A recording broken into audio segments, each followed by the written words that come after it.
New nuclear threats raise risk from a cornered Putin, experts. Even before Russian troops invaded Ukraine, U.S. officials warned global peace would be endangered if Russian President Vladimir Putin were allowed to brazenly seize another sovereign country. At the same time, analysts have warned that if he faced no option but defeat in that bid, the outcome could prove to be even more dangerous, a so-called cornered Putin.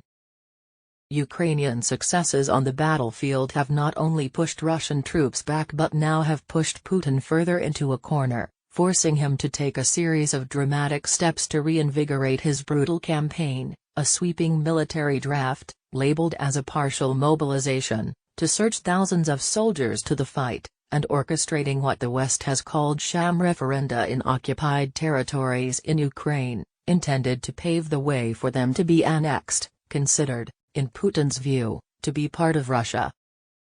While some of his rhetoric isn't new, the changed circumstances in the conflict are. ABC News spoke to experts and former U.S. officials about why Putin's latest saber-rattling escalates risks, for both Putin and the world. Losing the home crowd. Putin's partial mobilization to send Russians who have gone through military training to serve in Ukraine is broadly seen as a tacit acknowledgement that his military is failing to accomplish Moscow's goals in Ukraine. But Max Bergman, a former State Department official and the director of the Europe program at the Center for Strategic and International Studies, says it also puts Putin's control over his own country in question. What is clearly happening here is that the Russian military position in Ukraine is collapsing, he said. What is clearly happening here is that the Russian military position in Ukraine is collapsing. Although economic penalties for the invasion continue to have a mounting impact, Bergman says the move will bring the war home to many Russians for the first time. And what's worse, he adds, is that Putin hasn't even officially called his invasion of Ukraine a war, still describing it as a special military operation. There's a total disconnect between the Russian government messaging that this is just some sort of tactical military effort in Ukraine, versus the need to suddenly rip men that have maybe at one time in their life served in the military for a year away from their families, many with children, and from their jobs, off to a battlefield where tens of thousands of people are dying, he said. Despite the Kremlin's efforts to silence protest, Bergman says if enough discontent builds, Putin risks losing public support, and with it, his grasp on power. He is gambling his entire regime over Ukraine, he said.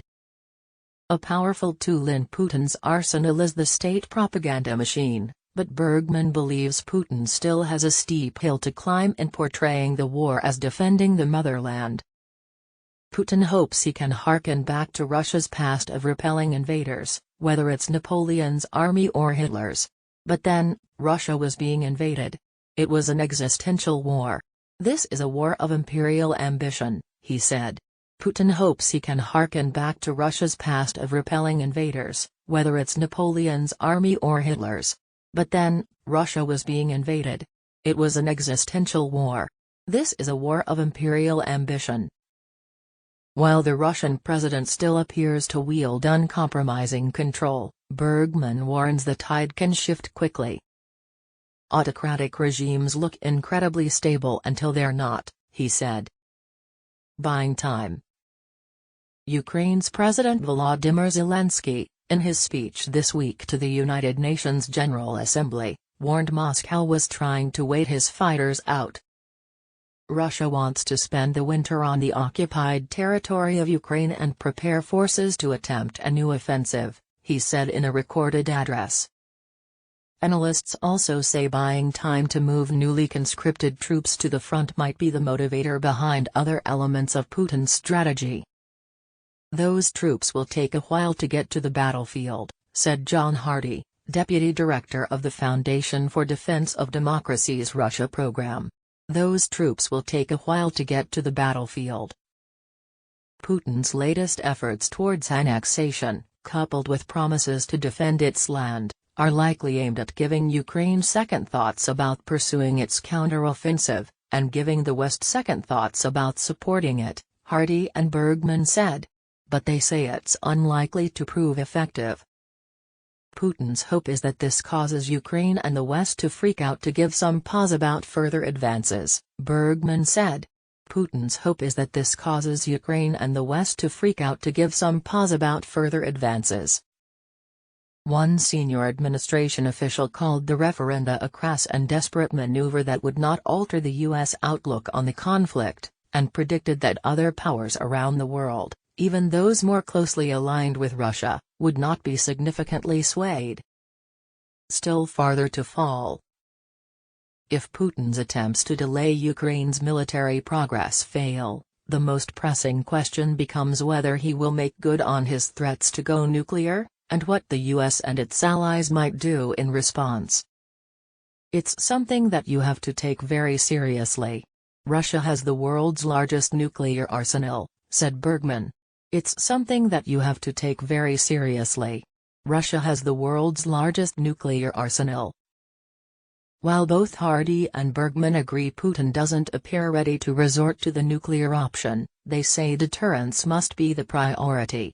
American officials have publicly and privately warned Moscow against using nuclear weapons, and Hardy said they should also press countries the Kremlin might be more receptive to listening to, such as China and India, to send the same messages.